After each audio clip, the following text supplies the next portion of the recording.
Hello everybody, I'm Tom and you are watching me play Disco Elysium. In today's episode, I am gonna go and talk to the woman in the bookstore because apparently there is an industrial-sized fridge in the house next to hers, which is now closed, but she has an access through her building, but she's kind of blocked off all the other exits. So we need to ask her if we can get in there, I suppose. Hello again, esteemed officer, and welcome to Crime, Romance, and Biographies of Famous People. I was told there's a huge fridge in the building cellar. Can you leave me there? A fridge? No, I don't know anything about a fridge. Aren't you interested in books? For whatever reason, she's lying to you about the fridge. Seems like you have to find your own way to the cellar. Farewell for now, book peddler.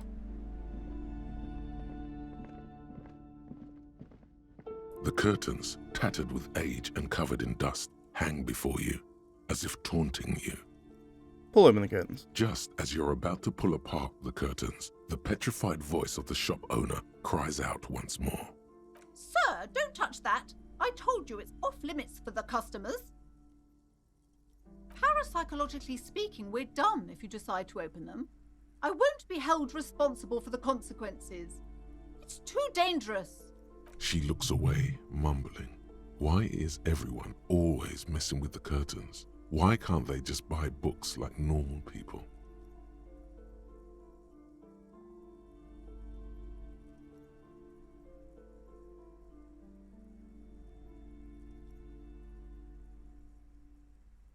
I've heard there's a fridge there that I need. Everybody suddenly needs something from there.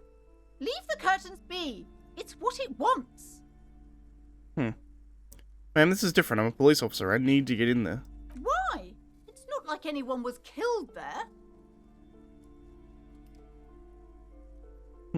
I'm sorry. I don't mean to be so impolite. Just please don't go there. I can't allow that. You'll only make things worse and unleash the powers. This is about the curse. That's why you're afraid? No, it's just a storeroom for the employees. I told you. Now please step away from the curtains. But I sense this place calling for me. I must investigate beyond the threshold. You do? My God, even more reasons not to mess with the curtains. Just step away, dear sir. I don't care, you can't stop me, I'm going in there. No! Please just talk to me, officer. Come here and let's talk this through before you decide to do anything extreme. Talking is always good. Go see what she has to say. The curtains, tattered with age and covered in dust, hang before you, as if... Whoops, I did not mean to skip that. Hello again, esteemed officer, and welcome to Crime, Romance, and Biographies of Famous People. Why are you so uptight about those curtains? I just want to know what's on the other side. I already told you, it's just a storage room for employees. I don't understand why it's so important to you. If it's just a storage room, why do you care if I go back there? Just let it go, officer. Go buy some goddamn books. You're supposed to be drawn to the books. If it's just a storage room, then why does it have a Seminese ward protecting it? It's just for decoration. Okay, fine. It's because this place is cursed. Just like Annette said, they don't call it the doomed commercial area for nothing. Are you happy now, officer? Happy that you've ruined everything? Host of hosts, she prays. Guard me and my honest business venture from the curse that lurks behind the curtains. Why does this curse manifest itself? Or how does this curse manifest itself? The curse is so much worse than you could imagine. It's a disease, eating at the very foundation. It's the curse of financial distress, of ruin and bankruptcy.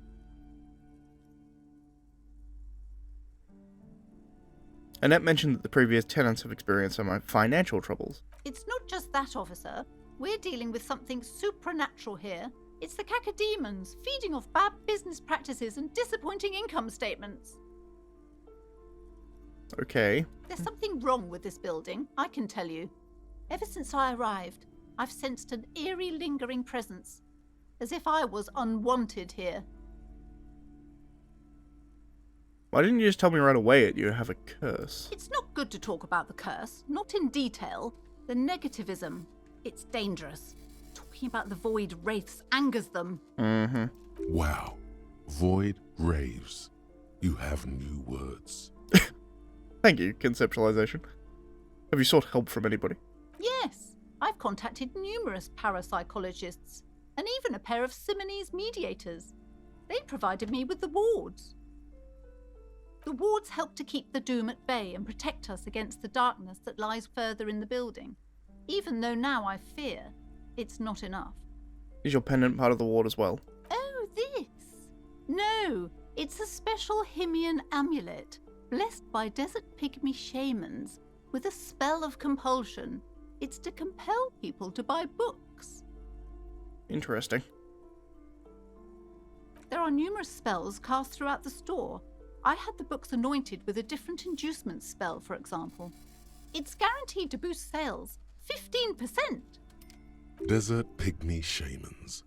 That sounds like a rather questionable way to describe a group of people. I mean, fair.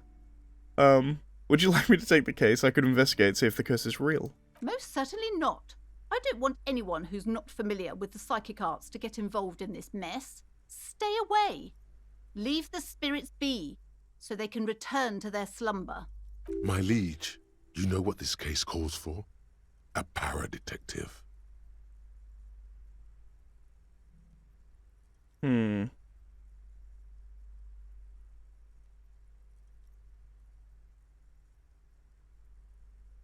Let's try it. Slither up to her, you silver-tongued fiend. Show her what world-class perfidy looks like. Ma'am, I've come here to help. I've handled paranatural situations before. Are you sure? Don't think I haven't seen charlatans before. I've returned from the void, a paradetective from a long line of paradetectives. You're no paradetective. You look nothing like one. And you're clearly a drinker. Pardon me for being so blunt, but... You look like one. The lieutenant keeps his usual stony calm. He silently picks out his notebook. Go ahead then. Rock her world, he thinks. I'll compose some notes.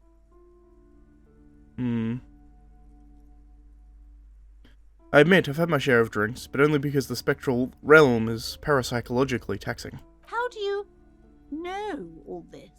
Here we go.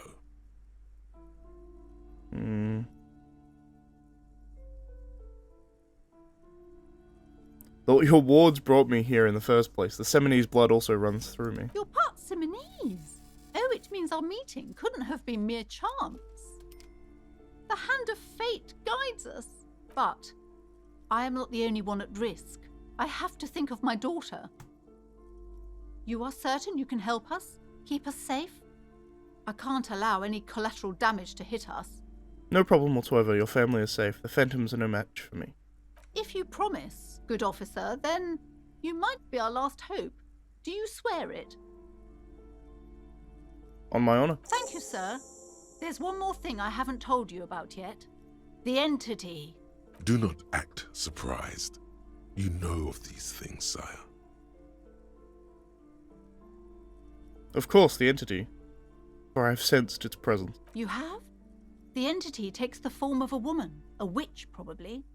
I've suspected that she must be connected to the curse ever since I first saw her. Did you know that she lives inside the chimney? The chimney, the passage between heaven and hell, of course. Yes, that chimney is part of the building's central furnace, and it's enormous. She has barricaded herself behind some metal security curtains. God knows what she's doing there. Some unnatural magic, I assume. You should go find the entity and ask what happened to all the companies in the building. What is the source of this curse? Here's the key to the warded door behind the curtains. Take it. Oh, and please do return to me after you've looked round. I'm quite anxious to know what she has to say about the curse. What you discover in there. Unbelievable darkness and ruin. What you discover? Probably just office space. And the damn fridge. Don't be scared. I mean, I'll try and at least assuage her fears. I had a few more questions about the curse. Okay, but please, only a few questions. Never mind. The woman That's before everything. you scared. Excuse me a sec.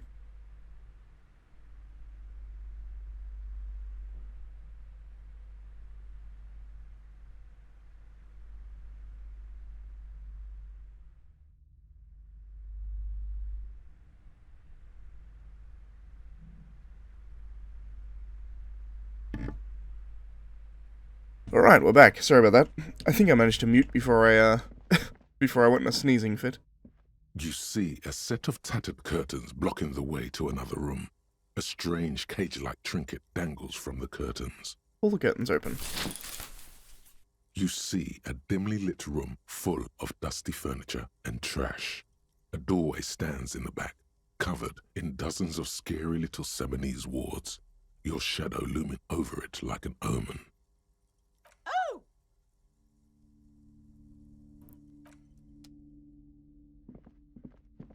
Interesting.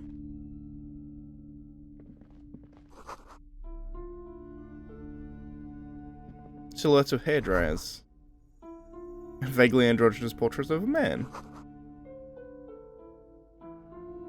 Merely looking at that unmanly haircut threatens your masculinity. Interesting. A heavy door with a missing handle stands before you, covered in dozens, if not hundreds, of Seminese trinkets and charms. It appears to be locked. Unlock the door with the key. After exerting some force, you manage to turn the key. It's eerily silent. The door slides slightly open, letting a draft of cold air into the room. Open the door and enter. I'm not particularly scared of some fake curse. There's a gym back here. Interesting. Kim wants to talk to me. What is this place? Looks like a gym to me. Yes, but no one's been here in ages. I doubt the electricity still works. Good thing we have a flashlight on us. Don't forget to take it out of your bag before we move on. Some specks of dust shimmer in a ray of streetlight falling from the window. Other than that, the room is dark. An eerie feeling rises in your chest.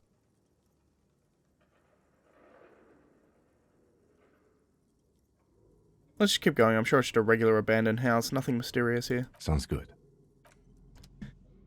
I can, however, equip flashlight that apparently I don't have. I thought I had a light. In fact, I was sure I had a light. I had a torch, right?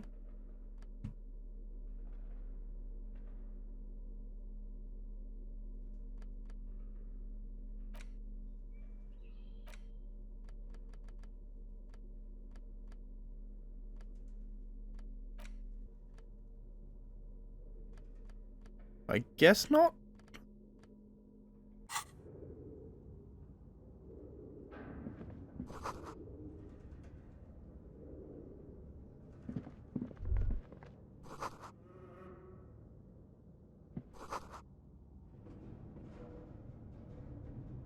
Citius Fortis. Take a shot put ball? Why the hell not?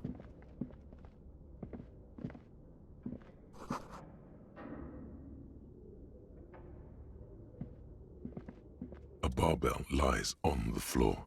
The color has worn off its weight plates. It's 60 kilograms. Your triceps hum at the sight of these weights.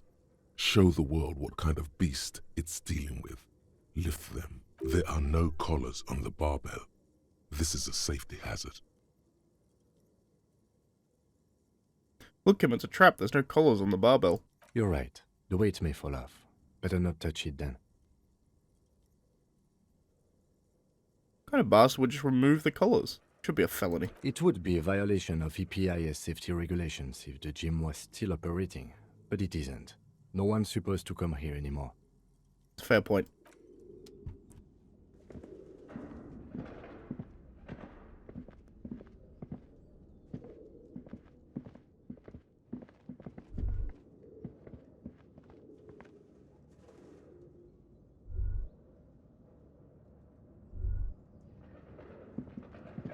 I feel like I need a torch. Because I can't see shit in here.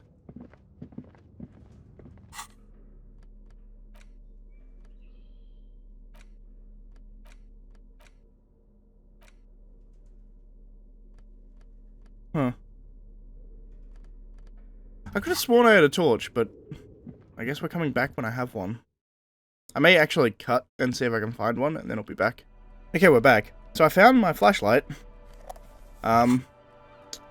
It was weird because, like, it was clearly not in my inventory. And then I went outside and went to the car, because that's where we got the flashlight from. And then, like, it didn't give me any dialogue saying, oh, look, you now have a flashlight. It just said, oh, the toolbox is empty. But I went back into my inventory, and then the flashlight was there. So, I don't know, something went screwy. But I now have my flashlight.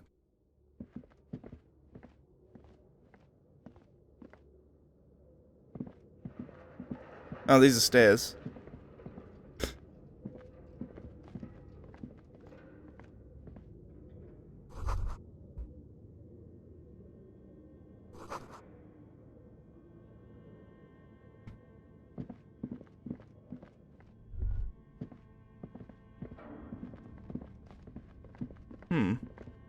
Interesting. A large demijohn full of strange liquid.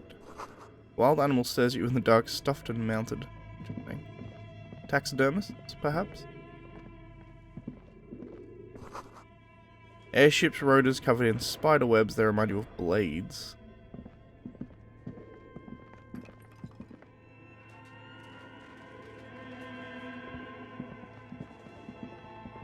See what's in here first. It goes further up. We can do that later. What's this?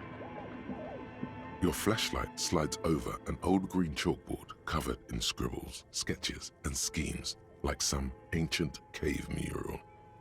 Some of the writing has faded with age, but you can still make out sections here and there. Photos and drawings have been pinned to the board.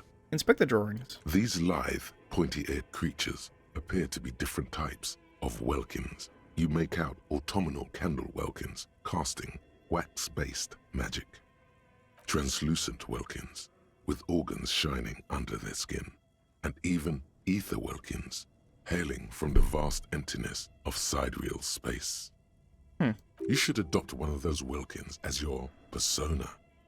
No longer a mere man, but a welkin. One of the welkins, towering among the rest, appears to be different, however. Examine the welkin. It's Vara Hamira, a high welkin, his face white and scarred like cracked marble. This is clearly a welkin supremacist. The note says, all non-welkin races will be purged. The Haldor, the Tuorg, the humans, and even headless men, all of them, purged.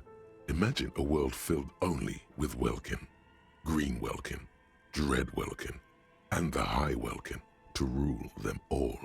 An inordinate amount of time has gone into drawing these little welkin creatures.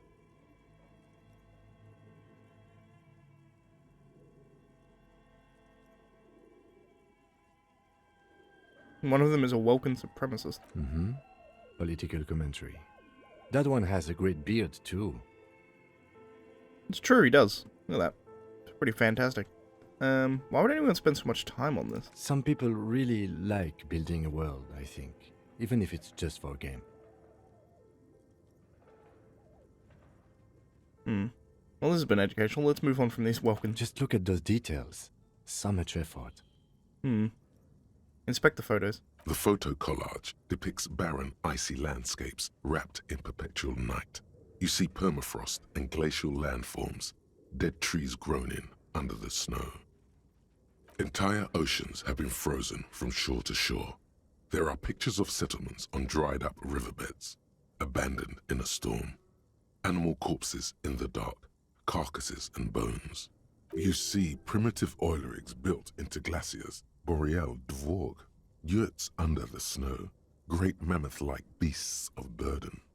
Albeit dark and cold, this vision also feels cozy in its own way, like eggnog, or morphine a much-needed respite from our own world. That's interesting. I guess it's the same serotonin kick that you get from drugs, right? Drugs or drink. You get the same thing from escapism into some kind of analog of D&D. A pinned postcard reads, "The heat death scenario. A desperate fight for geothermal energy engulfs the world as Wirral becomes untethered from its sun, drifting through the universe." Inspect the schedule. This is a monthly calendar from the year 50. Cryptic words like sprint, daily minimi, and GPI span the marker-drawn grid, the grand scheme of production and money. It looks a bit like an academic calendar, only much more brutal. Minimi stands for a mini-meeting. It's part of a bigger framework for managing work called RUN. Station 41 tried to implement it a few years ago, but failed. Interesting. Keep reading. What happened? As time goes on, the numbers in the boxes grow rarer and rarer. The board becomes an empty snowfield in the final days. Only failure and regret dwell in this region. Looks like they didn't make it. A note in the bottom left corner of the chalkboard says, "See the prod schedule filament for details." And finally, let's inspect the notes. The handwriting is only partly legible, but you can still make out 3 slogans: "Call in, tune out," "Wirral untethered," and "Heat death of the universe." The full text reads, "Heat death of the universe is the new black." Another note says, "The biggest advancement in role-playing systems since the 30s. Interesting.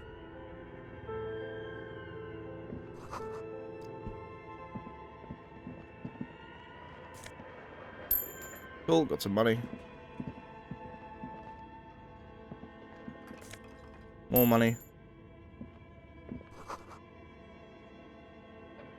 Moth-eaten velvet.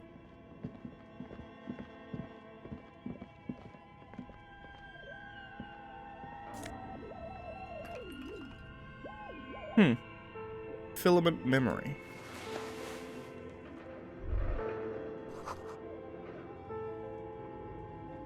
Slipstream rotor blades. Slipstream. Interesting.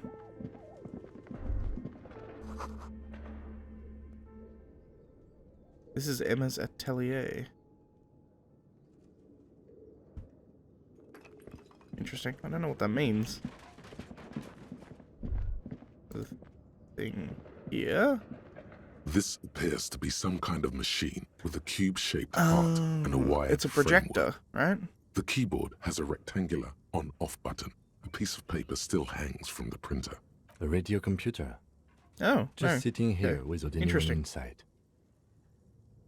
But we are looking for a fridge, and we are pressed for time, so... On the other hand, it's not that I'm not interested in abandoned radio computers. Think I should turn it on. Maybe the body has stopped decomposing somehow. I don't know. You're in charge of this expedition, officer. The machine lights up like some prehistoric animal stirring from its slumber, revealing fluorescent play and print keys on the keyboard. The hatch on the machine's central compartment is wide open. Look inside the compartment. It's empty like a beehive without its brood. Some cables have been left dangling, disconnected. The filament you have would fit perfectly inside the compartment. Insert the production schedule. Like a smooth draw, the filament slides into place. On the keyboard, the play key starts blinking. Let's play. A bar of fabric right above the keyboard starts producing a soft hum. The sound of static seeps through the machine's planar magnetic driver. The static gets louder, slowly filling up the abandoned hall, until a voice speaks out, crackling and old, cutting into the air. Good evening, Fortress Accident en rue de Saint-Ghislaine. This is East Insulindian Repeater Station 1. Please repeat. Is this the production schedule?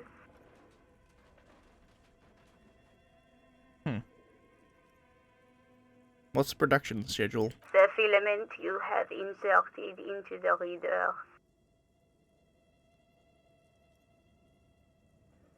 Ah, you mean the glowing thing I put inside? Yes. Is that the production schedule? Yes. Good. Please repeat the password. Password. Of course it would have a password. That's why there's a human administrator involved.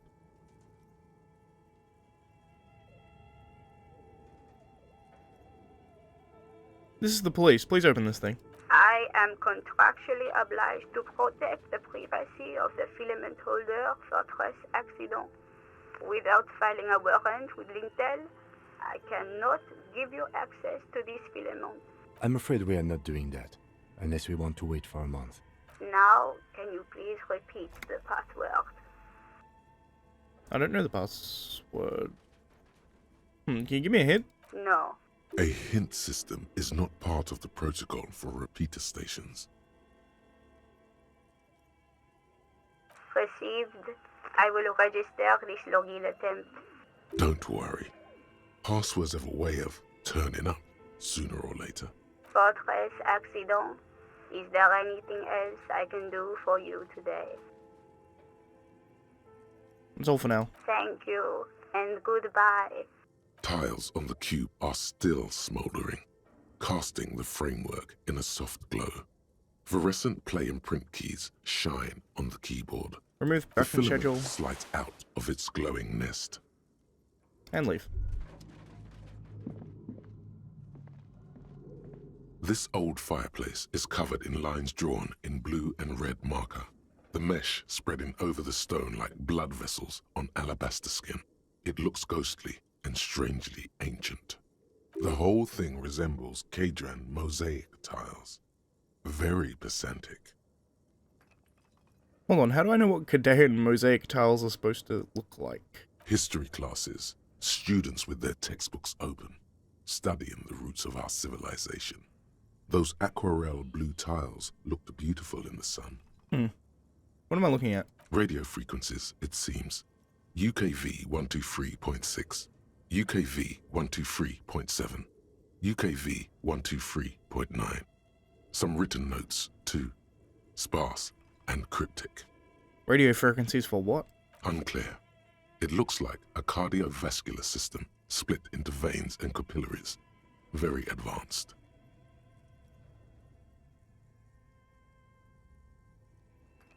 So we're dealing with something medical here? You think so?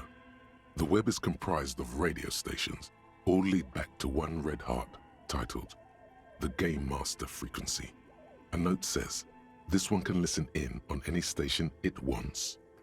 Who's playing? Whoever decides to call in to a call-in station, it looks like.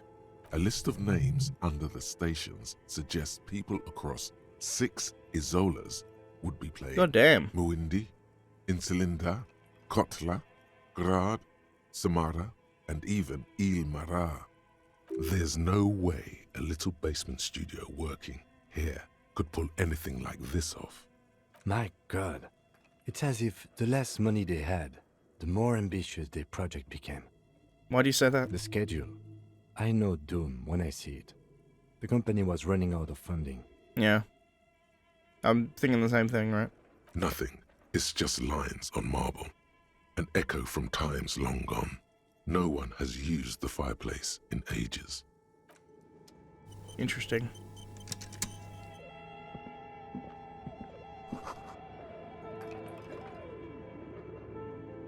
Developers of the most advanced RPG in the universe, yeah. They went bankrupt. Okay. What do you think is going on with that computer, chalkboard, and fireplace?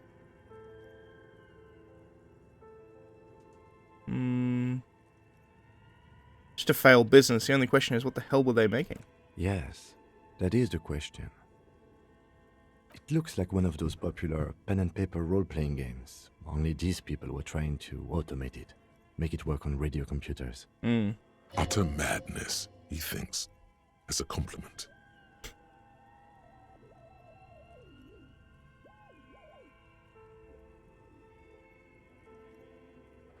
And this was a role-playing game? Indeed, those Welkins are a dead giveaway. Role-playing people love that stuff. The world looks like a modified version of the WeWorld board game, with hit death thrown in. Super cool. Someone should give them millions of real immediately. This game is too good to be left unfinished. I do wonder whether this is like, I can't remember the name of the studio, but I wonder if this was like one of their previous titles or something. Has anyone ever done this before? Not to my knowledge. They make automated games in Graz, Messina, Königstein. You know, places with industry. Not in Revachol West, among the ruins. But I don't think anyone has attempted to create an interisolary game before. We just don't have the technology. They're trying to make like, not an MMO, but like an online interacting game, effectively. Which is kind of ridiculous considering, like, they kind of do it over radio waves, which is interesting.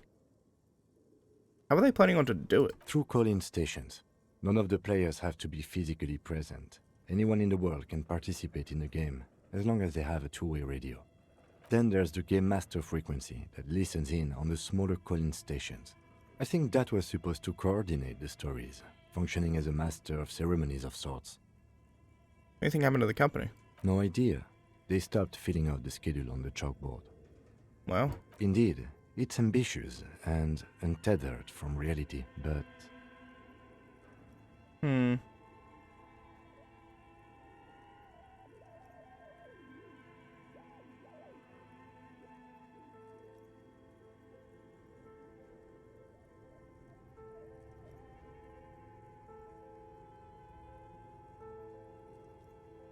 we have any money? Let's give them more money so they can finish it and make it even bigger. It's too late for that, I'm afraid. Okay, let's keep moving. Alright, so there's a door there. I can also come out here and check this way, because I haven't yet. An iron safety curtain curves before your eyes, folded like a bellows. It covers half the room, blocking the way into a colossal industrial chimney. This must be where the entity lives. Knock on it. What an odd thing to do. Nothing happens. Knock on it harder. Still nothing. No one's home. Even harder. Those curtains prove to be surprisingly sturdy. Your fist hurts now. If this is really an entrance to the chimney, then there must be a furnace somewhere as well. Maybe there's another way to get in. Can you please try to refrain from attacking random things?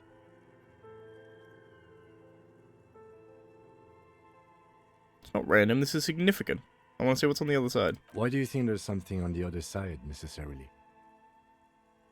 In any case, there's no way we can get in right now. Let's investigate further. Indeed. Okay, so there's something up here I can grab.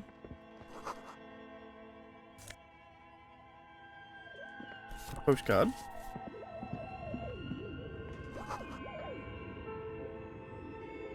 Interesting. Shoes in a puddle of melting snow. There is someone up here. Because there's no way snow could get onto the boots otherwise. Interesting, interesting, interesting. And we're pretty much sitting at, like, we're over time. By quite a bit, but... You know what, yeah. I'm actually going to leave it here. Thank you for watching, guys. If you liked the video, please leave a like. If you're not subscribed, please consider subscribing. And as always, thanks for watching. And I shall see you next time. I see a bear up here. But this is a really interesting house. Anyway, I'll see you next time, guys.